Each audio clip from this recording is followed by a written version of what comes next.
Magandang araw mga Lodi. Noong nakaraan po, tinalakay natin yung self-introduction. Basic lang po yun. Ngayon naman, pag-aaralan po natin ay ang do. Ito ay particle at sinusundan lagi ito ng noun or pronoun. Ang ibig sabihin ay also, to, or as well. Pwede rin natin itong gamitin sa verb. Kaya lang, kailangan muna natin i-conjugate yung verb into noun. Danako po tayo sa example, mga Lodi, ng do. Also, to, or as well. Number 1. 저도 한국어를 공부해요. I study Korean too. Nag-aaral din po ako ng salitang Korean.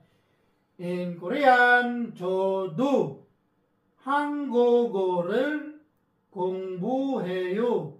저도 한국어를 공부해요. Another example, number 2. 저도 학생이에요. I am a student too. Isa din po akong estudyante, mga Lodi. In Korean, 저도 학생이에요. 저도 학생이에요. Example number 3.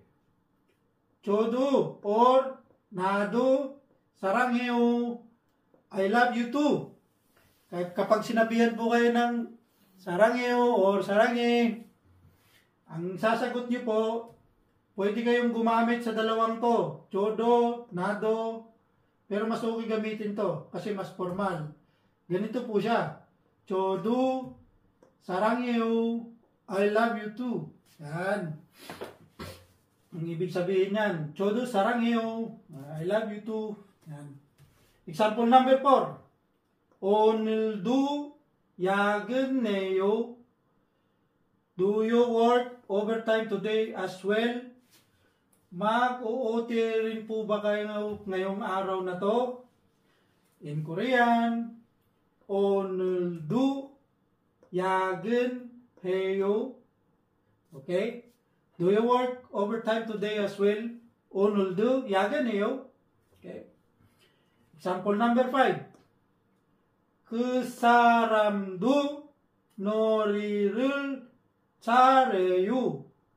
That person is also good at singing. Magaling din pong kumanta yung taong yan. Okay? In Korean, 그 사람도 노래를 잘해요. 그 사람도 노래를 잘해요. Okay? Another example, number 6.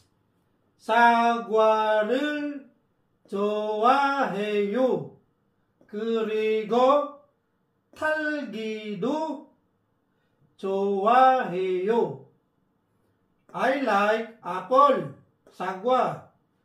And I also like strawberry.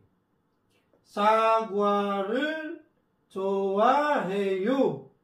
그리고 딸기도 좋아해요.